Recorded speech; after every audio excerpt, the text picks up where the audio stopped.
Bueno, buenos días. La clase que voy a comentar es de espondiloartropatías seronegativas.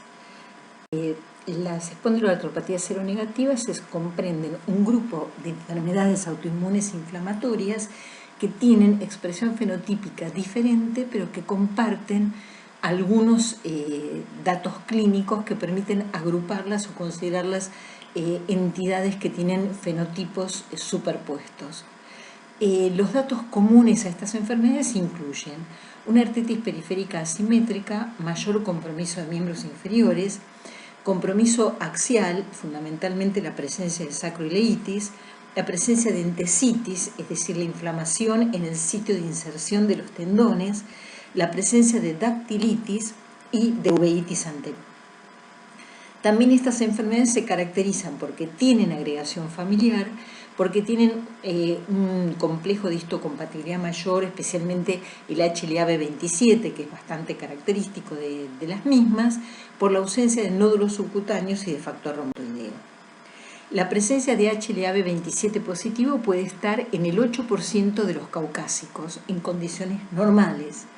Aproximadamente solo el 10% de ese 8% podrán desarrollar una espondiloartropatía seronegativa, que se asocia a distintas expresiones. No siempre es el cuadro completo, sino que a veces pueden tener artritis relapsante o crónica, uveitis anterior aguda, aortitis, sacroileitis o espondilitis, configurando o no a veces los síndromes completos. ¿Y cuáles son los síndromes completos o las entidades del grupo? La espondilitis anquilosante, la artritis psoriásica, las artritis reactivas, las artropatías enterópticas. En cuanto a la espondilitis anquilosante, es una enfermedad sistémica inflamatoria crónica que empieza antes de los 40 años, predomina en sexo masculino y su característica dominante es la presencia de un dolor lumbar inflamatorio. Hay entonces compromiso articular y axial, y por otro lado también va a tener como parte de este grupo entesitis y un HLA-B27 positivo en cerca del 95% de los casos. En cuanto a la patogenia de las espondiloartritis en general, están mediadas por el sistema inmunadaptativo innato y en las lesiones inflamatorias están presentes macrófagos, linfocitos B y linfocitos T, y hay un despliegue importante de citoquinas aumentadas que están involucradas en estas lesiones, que incluyen el TNF-alfa, que se encuentra en la membrana sinovial, articulaciones y entesis, y la interleuquina 17 y 23, que también están presentes en entesis y piel. Y la importancia de estos hallazgos de citoquinas es que el bloqueo terapéutico de las citoquinas disminuye la inflamación, con lo cual uno, viendo cuál es la zona o el impacto más importante de esta enfermedad, podría ser como un tratamiento a medida para cada paciente. El dolor lumbar bajo que nosotros tenemos que tener presente para toda nuestra actividad clínica es discriminar o diferenciar entre el inflamatorio y el mecánico.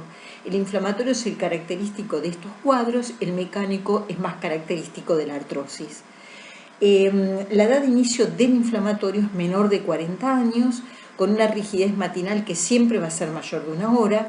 El dolor es siempre nocturno, no calma con el reposo y exacerba justamente con el reposo y mejora con el ejercicio. Cuando uno piensa en la movilidad, va a estar progresivamente limitada a todos los movimientos de la columna, a diferencia del dolor mecánico, generalmente compromete más la flexión. Una cosa también característica del dolor inflamatorio es que la expansión torácica está disminuida. Las articulaciones interapofisarias, los cuerpos vertebrales, los discos intervertebrales y el ligamento longitudinal anterior. Vemos que el proceso de inflamación comienza en las articulaciones interapofisarias y en las esquinas de los cuerpos vertebrales, en donde empieza a haber un proceso de edema inflamatorio que posteriormente se traduce en una osteitis, y esto va a ser el origen de los syndesmofitos. Posteriormente, esa inflamación, a medida que va avanzando, se va fusionando y genera las características típicas de estos pacientes y una postura muy característica que es la postura en esquiador. Esa postura nisqueadora incluye la rectificación de la curvatura lumbar, la cifosis dorsal, la anteropulsión cefálica, la disminución de la expansión torácica y progresivamente, cuando hay compromiso periférico, vamos a encontrar que también hay flexión de las caderas y flexión de las rodillas.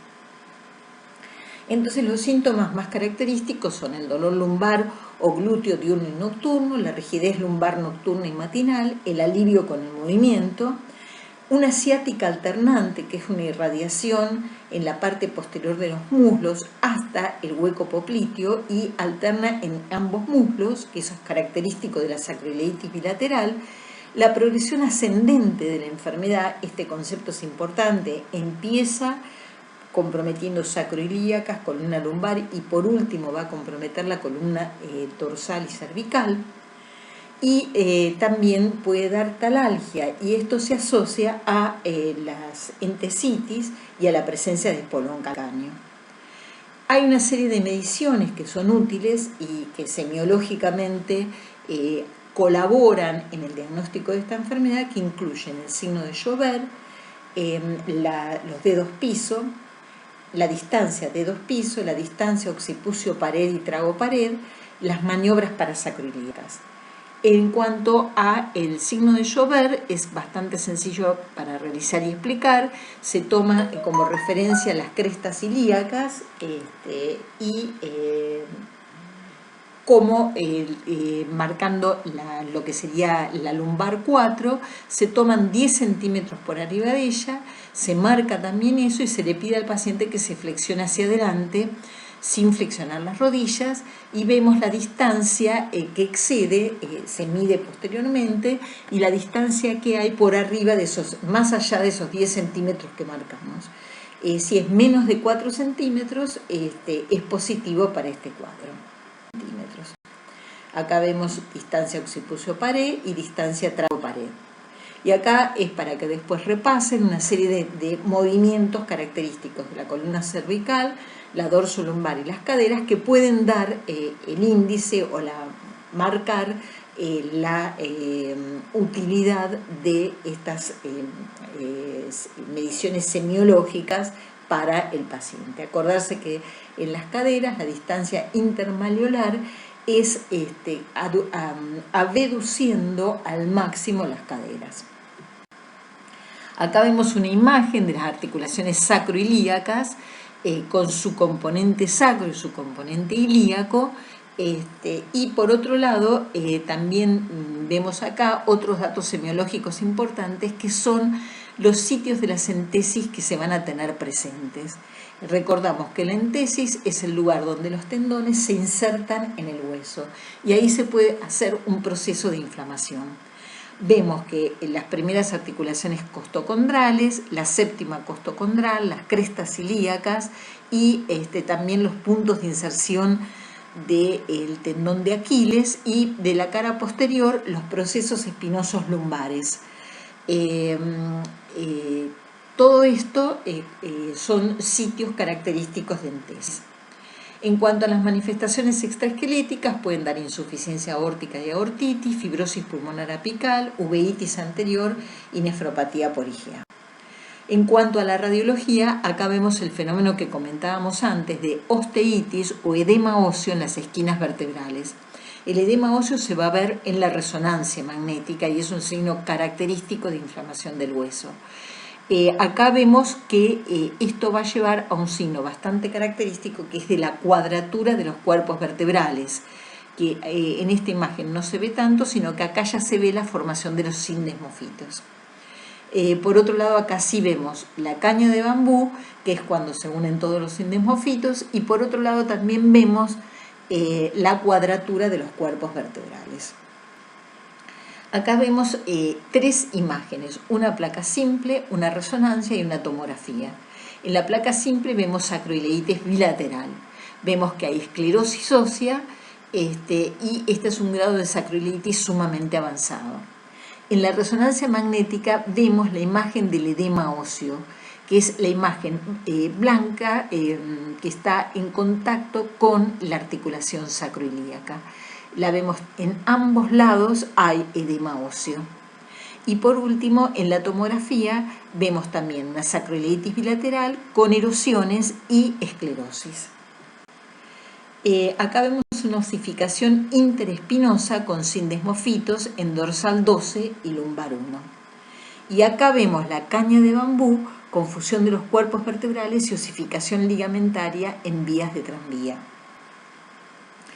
Acá vemos una fusión vertebral con anquilosis de articulaciones facetarias, sindesmofitos anteriores y posteriores.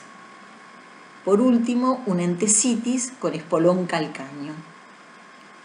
En cuanto a la artritis psoriásica, nosotros tenemos que epidemiológicamente la psoriasis cutánea se presenta en 1 a 2% de la población. En general, en el 75% la artritis psoriásica, la piel precede a la artritis, el 15% la piel y la artritis comienzan simultáneamente y en un 10% la artritis precede a la piel. Hay localizaciones cutáneas mínimas que tenemos que aprender a buscar y ubicar los reumatólogos cuando tenemos la presunción de que puede haber una psoriasis mínima, que es el surco interglúteo, la región periumbilical, la región retroauricular y las uñas. En cuanto a la etiopatogenia, sabemos que los familiares de pacientes con artritis psoriásica tienen 50 veces más psoriasis que los pacientes que no tienen familiares con ella. La asociación con HLA también se ve en las artritis psoriásicas y hay una serie de factores ambientales que pueden gatillar esta enfermedad, como infecciosos, traumáticos y el estrés psicológico.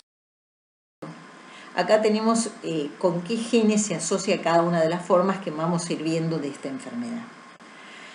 ¿Cuándo vamos a sospechar una artritis psoriásica? Cuando hay historia familiar de psoriasis, cuando hay una artropatía oligoarticular asimétrica, cuando hay compromiso de las articulaciones interfalángicas distales, la presencia de dedos en salchicha, que es una tenosinovitis, la presencia de uñas en dedal, que son las uñas que presentan diferentes orificios, la ausencia de factor reumatoideo y la ausencia de nódulos cutáneos.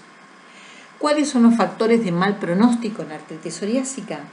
La inflamación poliarticular, el compromiso axial, los reactantes de fase aguda muy altos, las manifestaciones extraarticulares, la presencia de erosiones tempranas, algunos antígenos de histocompatibilidad y el compromiso cutáneo extenso. La clasificación de Molly-Wright la divide en muchas formas, se la llama la gran simuladora. Hay una forma clásica, mutilante, una forma poliarticular, oligoarticular y espondilítica. Las formas más características son las más específicas, son las menos frecuentes. Por eso vamos a empezar, también el cuadro puede acompañarse de entesitis y dactilitis, y acá vemos un ejemplo de dactilitis del cuarto dedo de la mano izquierda.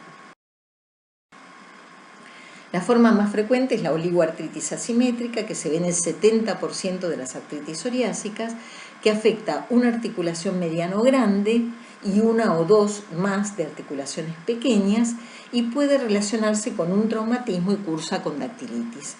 Acordar que oligoartritis implica 4 o menos articulaciones inflamadas. Acá tenemos una artritis psoriásica de ambas rodillas. Vemos que en esta situación es muy fácil confirmar el diagnóstico porque tenemos la tumefacción importante de las rodillas y la presencia de las típicas lesiones psoriásicas, escamosas, en placas, muy características y muy fáciles de diagnosticar. Pero no siempre, acordémonos que la psoriasis está visible. En la forma poliarticular, que es símil reumatoidea, se ve en un 15% y se diferencia de la reumatoidea en la ausencia de nódulos y factor reumatoideo, en la presencia de compromiso de las interfalángicas distales y también puede provocar una anquilosis importante. Acá vemos que una muestra de que la artritis psoriásica es muy destructiva, compromete articulaciones metacarpofalángicas, interfalángicas proximales e interfalángicas distales, que esto es lo que la diferencia fundamentalmente de la artritis reumatoidea. La forma clásica es la que compromete las articulaciones interfalángicas distales de manos y pies. Es menos del 5% de los casos y generalmente se asocia a un típico compromiso unguial. El compromiso unguial es muy variable. El más característico son las lesiones puntiformes, que es lo que se llama uña en dedal, que se dice que tiene que haber más de 20 puntos para considerar que puede ser sugestiva de psoriasis, un estriado vertical con o sin compromiso del borde libre, la distrofia unguial y la onicolisis. Muchas veces estas lesiones se confunden con micosis. Por eso siempre es importante hacer una búsqueda de hongos previo al diagnóstico. La forma mutilante es una forma grave, muy poco frecuente, con osteólisis y destrucción articular que determina una grosera deformidad y gran limitación funcional con dedos telescopados o subluxados. Acá tenemos un ejemplo del telescopaje de los dedos, que es cuando hay una lesión tan importante que es como que un dedo se fuera introduciendo dentro de, al lesionarse las articulaciones interfalángicas proximales y distales, se van compenetrando un dedo adentro del otro, como si fuera un telescopaje. La forma espondilítica es muy semejante a la espondilitis anquilosante, se presenta en un 20% con o sin compromiso periférico y tiene una distribución asimétrica en sacroiliacas y columna. Es decir, que uno de los datos relevantes es que en general, a diferencia de la espondilitis anquilosante, es asimétrica.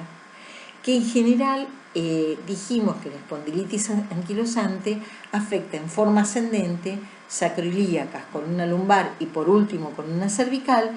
En cambio, la espondilitis de la artritis psoriásica puede comenzar por la columna cervical. Da menos dolor de espalda y menos embaranto.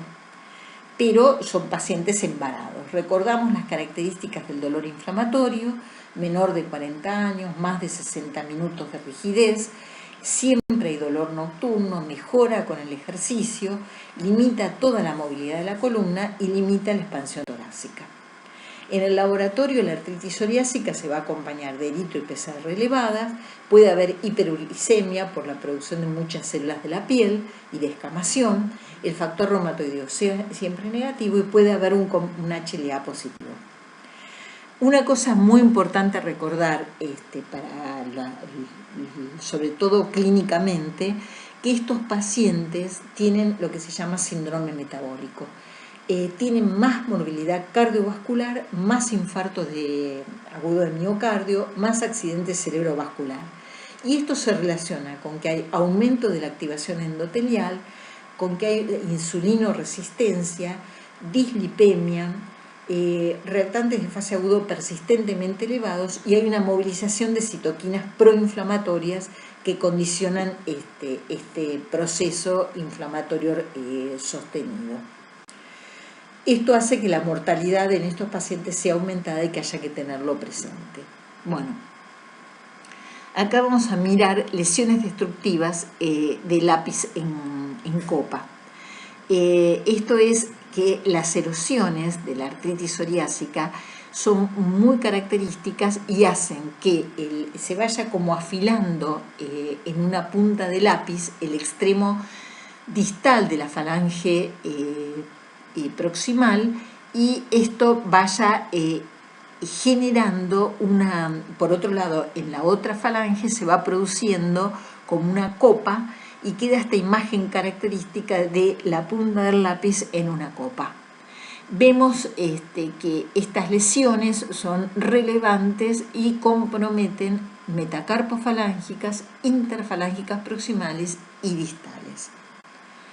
Acá vemos señalado por las flechas los procesos de afinamiento de la falange proximal, de la primera falange, que van a llevar a la forma de el lápiz en copa, tanto en manos como en pies. Y por otro lado también vemos un proceso de destrucción del extremo directamente de las falanges. En la espondilitis anquilosante vemos la sacroileitis bilateral. En la artritis psoriásica vemos una sacroileitis unilateral y vemos que una articulación está inflamada y la otra es normal. Acá vemos en esta imagen algo bastante característico, que es un syndesmofito marginal formando un puente óseo asimétrico unilateral. Para una clasificación para tener presente podemos tener una espondilitis psoriásica con o sin artritis periférica sin compromiso axial o artritis psoriásica con entesitis predominante. Bueno, vamos llegando a la artritis reactiva, que es una enfermedad sistémica que no está limitada a las articulaciones. Es una artritis estéril, es decir, que no hay germen en la articulación. Es, como su nombre lo indica, es reactiva a una infección que ocurrió en cualquier otro lugar. Es decir, que es una artritis estéril pos una infección distante. La enfermedad gatillo puede ser a nivel del tracto gastrointestinal, fauces o urogenital, pero a veces puede no detectarse la infección precedente e intuirse que pudo haber existido.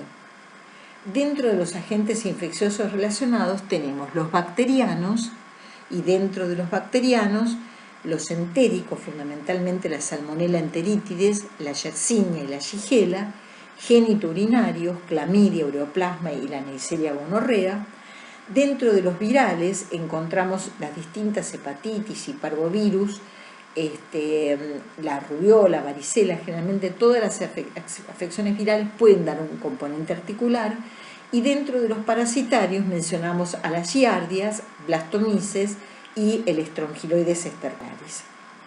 Las características de la artritis reactiva incluyen un intervalo de 1 a 2 semanas entre la infección y la artritis, el curso autolimitado, el cuadro clínico articular, que es semejante entre ellas, y la presencia de manifestaciones extraarticulares. Hay reactantes de fase aguda elevados, y como todas estas artritis seronegativas tienen factor reumatoideo negativo y pueden asociarse con un HLA-B27. La presencia del HLA-B27 predispone al desarrollo de artritis reactiva. Entonces es asimétrica, predilección por grandes articulaciones, especialmente miembros inferiores en 80-90% de los casos, es oligoarticular, menos de 4 articulaciones, se asocia a tendinitis y a lumbalgia. El curso de la artritis reactiva depende de la infección desencadenante, puede ser corto y autolimitado, recurrente, continuo, más de 6 meses. Compromete a la clamidia trachomatis, que tiene peor evolución, y la yersinia con mejor evolución. Y da síntomas persistentes aunque la artritis ceda. Puede dar entesopatía, balanitis y lesiones de tipo psoriásico. Bueno, el síndrome de Reiter es una enfermedad que se caracteriza por la tríada artritis, uretritis y conjuntivitis. En general afecta a varones jóvenes y también se asocia al HLA-B27. La enfermedad aparece en el 1% de los pacientes que tienen una uretritis no gonocócica, generalmente por clamidia o por ureoplasma, y en el 2% de los que tienen una infección por Shigella. Tienen signos característicos de uretritis, disuria, secreción vaginal, cervicitis y prostatitis, y la artritis tiene las características propias de estos síndromes. Es oligoarticular, aditiva, asimétrica y compromete más miembros inferiores. Se puede acompañar de entesitis, que es dolor y tumefacción en los sitios de entesis, y por otro lado también puede tener tenosinovitis, que son los característicos dedos en salchicha o dactilitis. La mayoría de los pacientes desarrollan signos 2 o 4 semanas después de la infección, pero el cuadro completo puede tardar mucho tiempo en aparecer. Acá tenemos una explicación de la entesitis que, como vemos, que acompaña a todo el cuadro de espondiloartropatías seronegativas. La entesis es el sitio en que el tendón se inserta en el periósteo y en el hueso. Es un lugar sumamente importante y es una manifestación clínica importante porque se puede acompañar de una como leve reabsorción ósea, como se ve en esta imagen, o la formación de diferentes espolones, como en este caso el espolón calcáneo. Puede también haber calcificaciones en los lugares de entesitis. Después tenemos las manifestaciones oculares.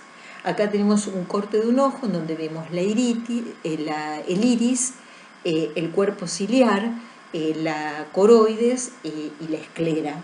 Y nosotros sabemos que los pacientes con espondiloartropatías en general padecen a lo largo de su enfermedad uveitis en un 25% de los casos. Puede ser el primer síntoma, incluso el único de los síntomas que permitan cerrar el cuadro de una espondiloartropatía en un paciente que tenía una lumbalgia y que no estaba diagnosticado. Generalmente hablamos de una uveitis anterior aguda unilateral, pero puede comprometer ambos ojos. De hecho, en el 80% de los casos va a comprometer ambos ojos, pero en diferentes brotes evolutivos. La uveitis anterior tiene un curso agudo, da dolor, da ojo rojo, fotofobia y puede dar disminución de la visión.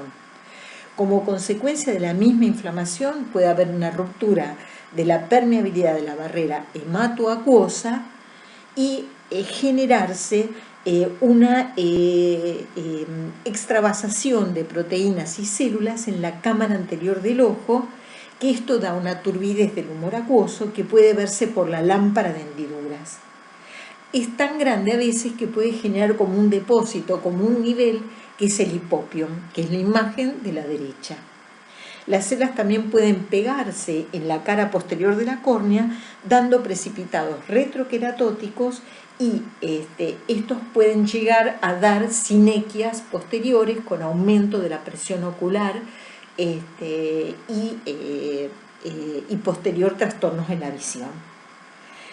Por eso es muy importante la detección precoz de las uveitis y el tratamiento local y sistémico de las mismas. Entonces, dentro de las manifestaciones genitourinarias tenemos la uretritis y la balanitis circinada, que son manifestaciones bastante frecuentes en estas enfermedades, y también puede haber compromisos mucho más raros cardiovasculares y pulmonares. Acá tenemos un ejemplo de la queratodermia blenorrágica que compromete palmas y plantas con lesiones papulosas, con material queratóxico que son indoloras y que pustulizan. Y también tenemos úlceras, que es otra manifestación cutánea de estas enfermedades.